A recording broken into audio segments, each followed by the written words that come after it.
Right. ఈ character గురించి చెప్పండి. ఇందులో మీరు సపోర్టింగ్ కానిస్టేబుల్ అండి, మేడంతో పాటు కానిస్టేబుల్ అలా త్రూ అవుట్ ఉంటాం, చిన్న సపోర్టింగ్ అంతే. ఆవిడ కేసుని డీల్ చేస్తుంటే నేను సపోర్టివ్గా ఉంటాను అంతే. ఓకే. సినిమాలో పక్కన పెడితే బయట ఏమైనా భయపడ్డారా లక్ష్మి గారితో యాక్టింగ్ చేసి? ఫస్ట్లో భయపడ్డా ఉండి, తర్వాత పాపం ఆవిడ మనతో సరదాగా ఉంటారు, మనం ఏదైనా మాట్లాడొచ్చు ఆవిడతో. ఓకే. కొంచెం కానీ నాకు ఇష్టం అలా ఒక ఇంప్రెషన్ ఉంది చూడండి నా గురించి, చాలా భయం కోపం వెళ్ళాలంటే ఇది అదే మెయింటైన్ చేయండి అని అంటుంటాను అనమాట. సో అలా అనుకుని సగం మంది రారు నా దగ్గరికి. ప్లీజ్ అదే మంచిది, అదే మంచిది, ఏమనుకుంటే అదే కరెక్ట్. ఓకే. ఎవరి ఒపీనియన్ మార్చాలనుకోవట్లేదు నేను, అదే అవసరం లేదండి అస్సలు అది అవసరం లేదు.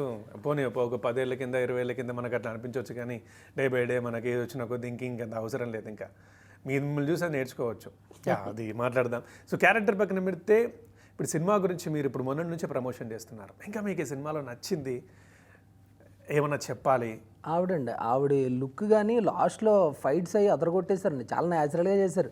మేము అందరం అలా నిలబడి చూడటమే క్లైమాక్స్కి, అమ్మో ఈవిడేంటి ఎరగొట్టేస్తుంది అనిపించింది. చాలా బాగా చేశారు ఫైట్స్ కానీ అవి కానీ, చాలా న్యాచురల్గా. ఎలా చేశారంటే ఎప్పుడైనా సరే యాక్టివ్గానే ఉంటారు. నాకు తెలిసి ఫైట్స్ ఇంతకుముందు చేయలేదేమో మేబీ, కానీ మీరు ఫిట్గా ఉంటారు. మాన్స్టర్ సినిమాలో చేశానండి. సో ఆ మాన్స్టర్ సినిమా చేసేటప్పుడు కలరీ ఫైట్తో నేర్చుకున్నా. ఓకే. అది ఫైట్కి ఎందుకు పనికి వస్తుందంటే just in the flexibility and the strength of your cinema అనమాట. అండ్ దాంట్లో క్లైమాక్స్లో పెద్ద ఫైట్, అది 8-9 days షూట్ చేసాం ఆ క్లైమాక్స్ ఫైట్ మేము. ఓకే.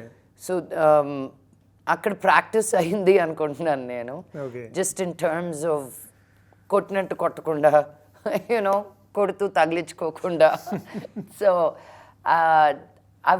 నేను ఎప్పుడు అనేదాన్ని నాకు కిల్ బిల్ లాంటి సినిమా కావాలని. ఇది కిల్ బిల్ కాదు కానీ but at least I have 4-5 fight sequences in this.